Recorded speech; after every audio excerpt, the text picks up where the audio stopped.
Good morning, ladies and gentlemen. Yeah. Mine is to introduce to you one of our newborn baby, almost 2 months old, a tool for accountability framework that we want to introduce and adopt in the country to use it to monitor reproductive health, maternal and neonatal care services. So this is just an outline. I'll give you an introduction of the tool because it's a newborn, as I have mentioned, what it is, the aim, and then the progress so far. Now, in an ordinary summit meeting at the East African Community Heads of State in November 2012, there was an introduction of all the heads of states after realizing the performance of some of our other critical areas like malaria in terms of reducing the malaria incidences and reducing the malaria. So the heads of state discussed and agreed to adopt the reproductive health, maternal and neonatal child health tool. Now, through this implementation along the East Africa,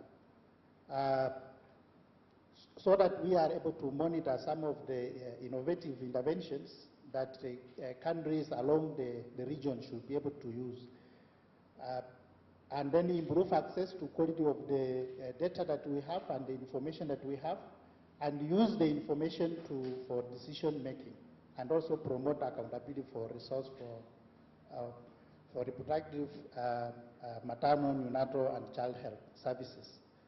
So in this meeting in November, this is where the RMNCH scorecard was born. The latest country to launch it officially in May, when we were starting to develop, was Tanzania, by His Excellency the President. Now, what is this scorecard? It's a management tool for tracking national and subnational performance, prioritizing high-impact interventions and indicators that are selected and reflecting the priorities that we set in the country. It is a tool to strengthen accountability and drive actions, and it is customized. You can customize it up to the lowest level. So in this case, as a country, we have tried to customize this tool up to the county level. We already have it up to the county level, can be able to, we are progressing to customize it to up to the sub-county levels, so that you can be able to monitor all the interventions up to that.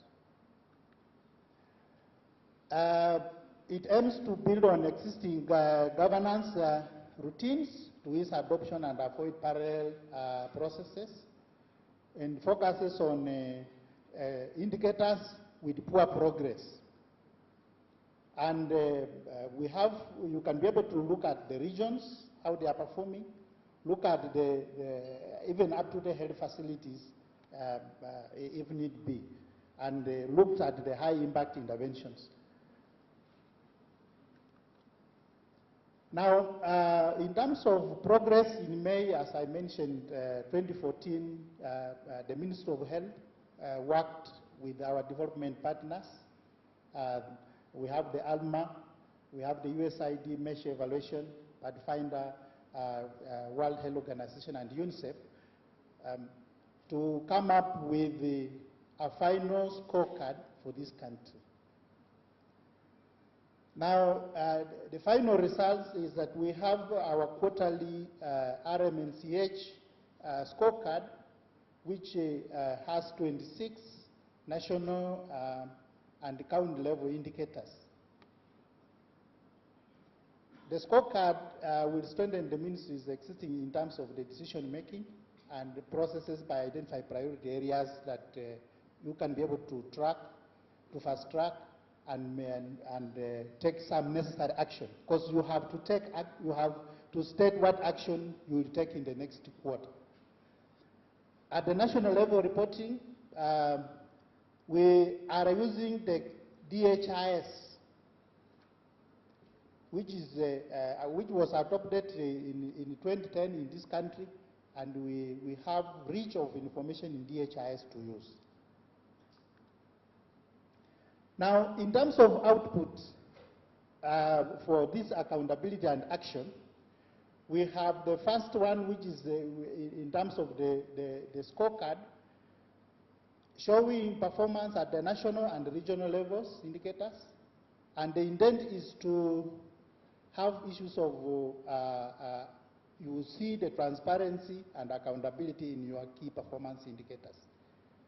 And the audience will be the heads of state and the governors, the ministries of health, the parliamentarians, and then the partners.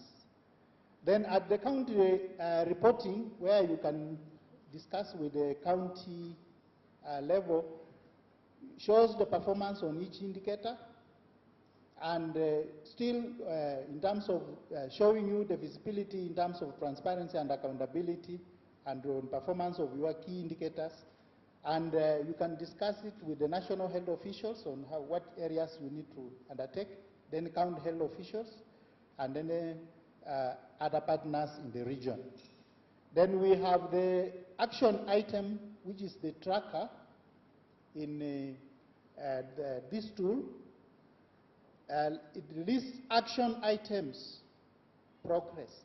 So in terms of the tool, you have to list what action you will take in the next quarter, and it can be tracked by the national level, it can be tracked by the governor, it can be tracked by anyone that is able to access to the tool.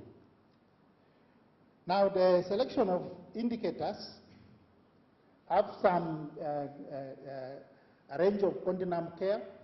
We have on the child health, we have infancy and childhood, postpartum and neonatal care, and then the child health. And then on the maternal health, we have adolescent and pregnancy, and then we have pregnancy related. We have indicators alongside these critical areas of interventions. And this is just to show you some of the reflecting on the major causes of mortality in the country.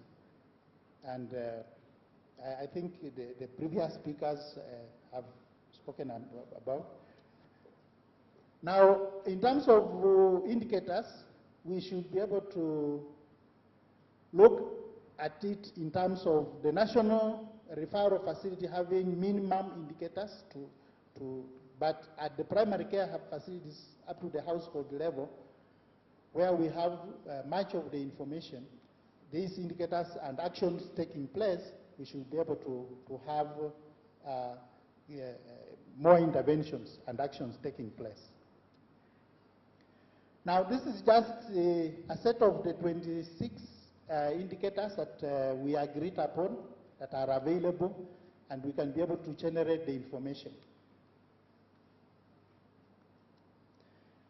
This is the first scorecard. May not be legible, but this is the first scorecard that we were able to generate when we were still developing the tool in the first quarter that ended in April. But we have in March.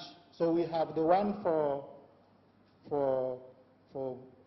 April, May, and June, which we have generated.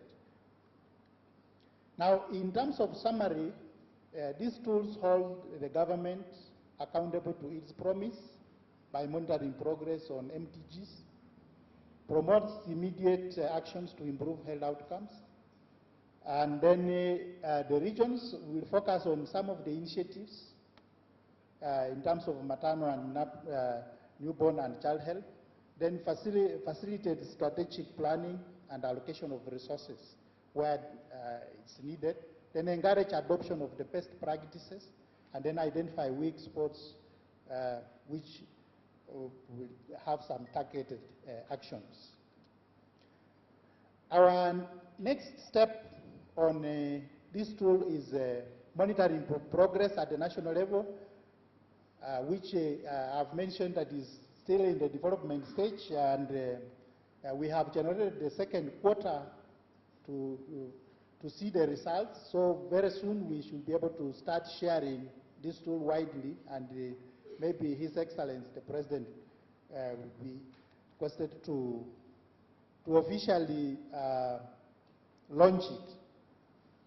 Then our aim is to target all counties with a special focus on counties with high maternal and child mortality for specific interventions and action areas that we shall be able to be looking at. Then orientation of county health teams on this scorecard, and then integrating the scorecard into the existing management routines.